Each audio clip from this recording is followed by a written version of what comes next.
My name is Connolly, and I am a painter of birds, both living and dead. My art journey, I feel like I've always been moving towards this point. I used to work in different fields, and I would try to paint a little bit around work, but it's hard when you don't have a chunk of time to do that. So I had the opportunity 7 years ago where I had a very large chunk of time in a foreign country. I took a year off work, and that time gave me the opportunity to just play and experiment with paint and to see exactly how far I could go or where my talents lie. And I was really enjoying this process without any sort of responsibilities that exist at home. At the same time, because it was a new neighborhood and a new city, I was out birding, getting to know the birds that I wasn't familiar with. And one of the best places to do this was a cemetery. It was a very old cemetery, very park-like with huge trees. And I just really enjoyed spending the time there. And at the same time, I really started noticing dead birds lying on the street or just on the ground. And it just started fermenting sort of in my head. And as I was painting, it was always birds that I felt like painting. And so it evolved from there. And I realized after about 8 months that I wanted to do this full time. I didn't want to go back to work at my job that I had left. And so that's what I did. And I turned to full-time painting then. Well, there's certainly the fact that there are birds in the paintings.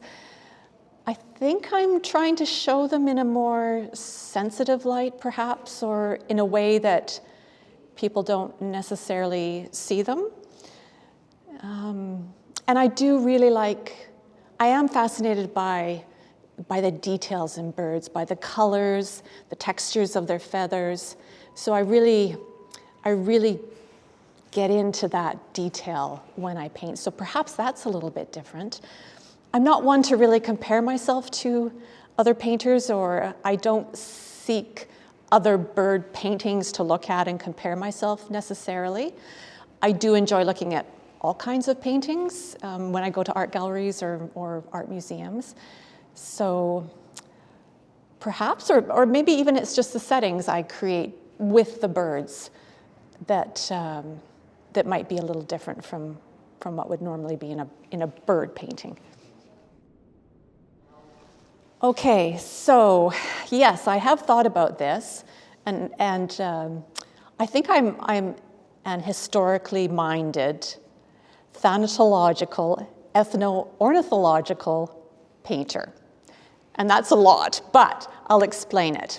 My first degree is in history, so I always sort of, I suppose, see things from a historical perspective. And thanatology is the study of death practices.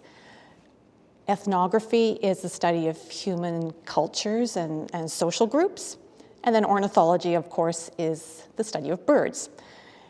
And I look at all of these categories together, ornithology always being the center one because the birds are always the central part of it. But am I looking at birds and death, so the thanatology, or how death has played death and birds and humans together, or just something amazing about birds, something about, I really find them quite wondrous and beautiful, as I said, and just fascinating how they evolved out of dinosaurs, all that aspect of it. We use them as symbols for so many things. They're just so intertwined and interconnected, which is where the ethnography part comes in, the ethno-ornithological part, because they are really woven into human culture, I think way more than we realize. So I think that sort of sums up where I come from with my paintings. It's quite a hard question to answer because sometimes I'm not really sure why I'm so drawn to birds. I do, when I see a dead bird on the street, I really do feel a lot of emotion whenever I see a dead bird, not just on the street. So I'm probably starting from that point, first of all. But I find that when we talk about death, which we don't talk a lot about in our society, but it does tend to be human death or perhaps the death of a pet. But for the general wild animal, wild bird, or wild creature population, I don't think we think too much about that. Birds are in our environment. They're sort of the wildlife that we see daily, whether we're conscious of it or not. They're around us everywhere. You don't have to go into a forest to see them. So when I see a dead bird, it sort of makes me think of they represent all wildlife and how we treat them. Often when I've seen a dead bird, most people and other people are around, it's more like, oh, it's garbage, or let's get it out of sight, because I don't know if we're not emotionally prepared, or it's just makes people feel uncomfortable. But for me, I just feel like we are in some ways very responsible for the death of birds. Yes, some die naturally, but we are creating a sort of environment that makes it really challenging for birds and other wild animals to survive. So we use a lot of toxic substances. We build very tall buildings that are very reflective, and birds collide with them and die that way. The pet cats that we love so much are outside hunting them, and they kill hundreds of millions of birds every year. So there's a lot of obstacles that we put in the way of these. So in some ways, I think a dead bird should remind us that maybe we need to share the space a little bit more and be a little kinder to our environment, to create habitats that are beneficial to all. Well, my degree is in history, like I said, and since I've been painting birds, I have done a lot of research on the connection between birds and humans and death rituals. And I'm talking back into prehistory, like very, very ancient stuff. Some of the earliest cave art actually has birds painted onto it. But if you think about it, birds are quite a magical creature because they can fly, first of all, and go up into the sky. And often it's believed that that's where the spirit or soul goes, up into the sky. So birds were treated as the transporters of the soul. Another fascinating thing about birds is that they migrate. So in the autumn, they disappear. And then they magically reappear in the spring. And we understand the whole process now, but you have to imagine humans thousands of years ago who didn't understand this. So there was quite a magical element to birds, which put them closer to whatever creator one believed in. Another aspect of birds is that they were not only transporters of souls, but they could be the intermediary between whatever afterlife aspect there was and the living. And so some cultures, and this is quite universal, it's not just to Europe or not just to Asia, it is, or Africa or the Americas or even Australia, it's quite a universal concept. But the birds were able to go between the living and the dead. So we have holidays where we visit cemeteries even today, and people think that they are going to be closer to their dead ones. And birds used to be very much involved in this in the past. If you walk around a cemetery today, there are lots of stone birds and even bird engravings, so they are still, for some reason, connected. There's also this phenomenon where occasionally people will have a very personal moment with the bird. And they sometimes think that perhaps this is a deceased loved one coming to visit them, because it's just such a special, tender moment with this creature that they assign this sort of possibility to them. And this is all very sort of like an emotional sort of sphere of things.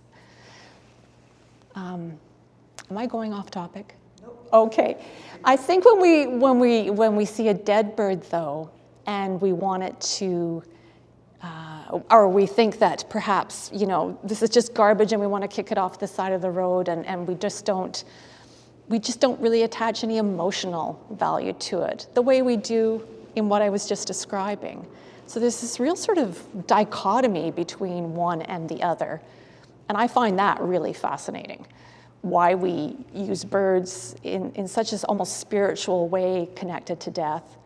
But when we see a dead bird, there isn't much emotion. Or if there is emotion, it's very short-lived, and it's like, oh, too bad, and then we move on.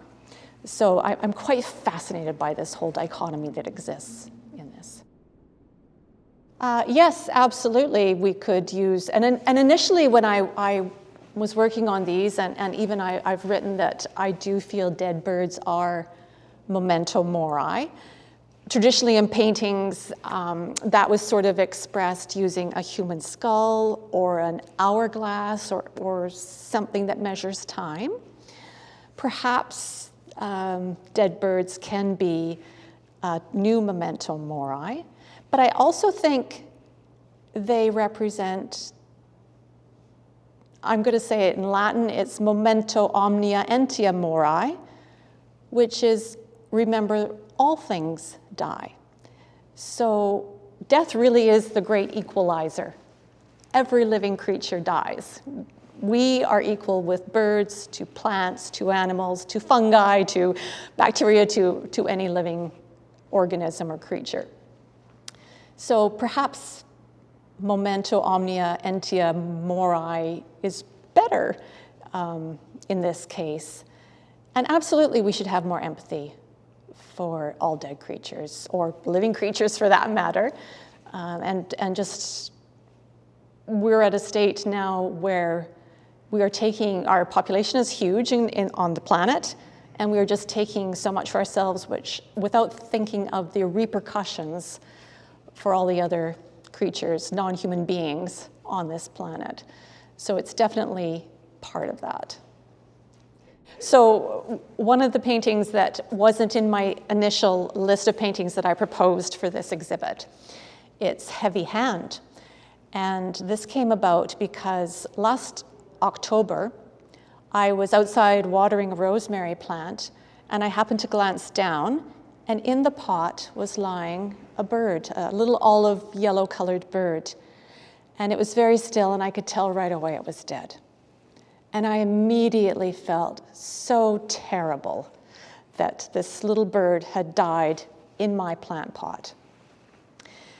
And the thought that I may have had a hand in its death weighed very, very heavy on me. And so I just thought, I have to put this in my exhibit because I need to immortalize or memorialize, create a memoriam, there we go. I have to create a memoriam for this beautiful creature that for a bizarre reason has perished in my rosemary pot. And I became very emotional. It's quite illogical, but I felt like this was a sign that I was doing the right thing by painting dead birds. And so I really wanted to create a memory to this beautiful little creature that perished in my rosemary pot. So the title of my exhibit is Notice. And I chose this word because of its double entendre. It has two meanings. It means both to see, to notice, or to observe, but it also means warning. So for me, dead birds are both a warning and an opportunity to improve how we see things and how we treat our environment. As well, I think that I'm hoping that by seeing both the dead birds and the living birds that I've painted, that people will just notice birds more in general. And I think by noticing something or a creature or a being, you elevate it.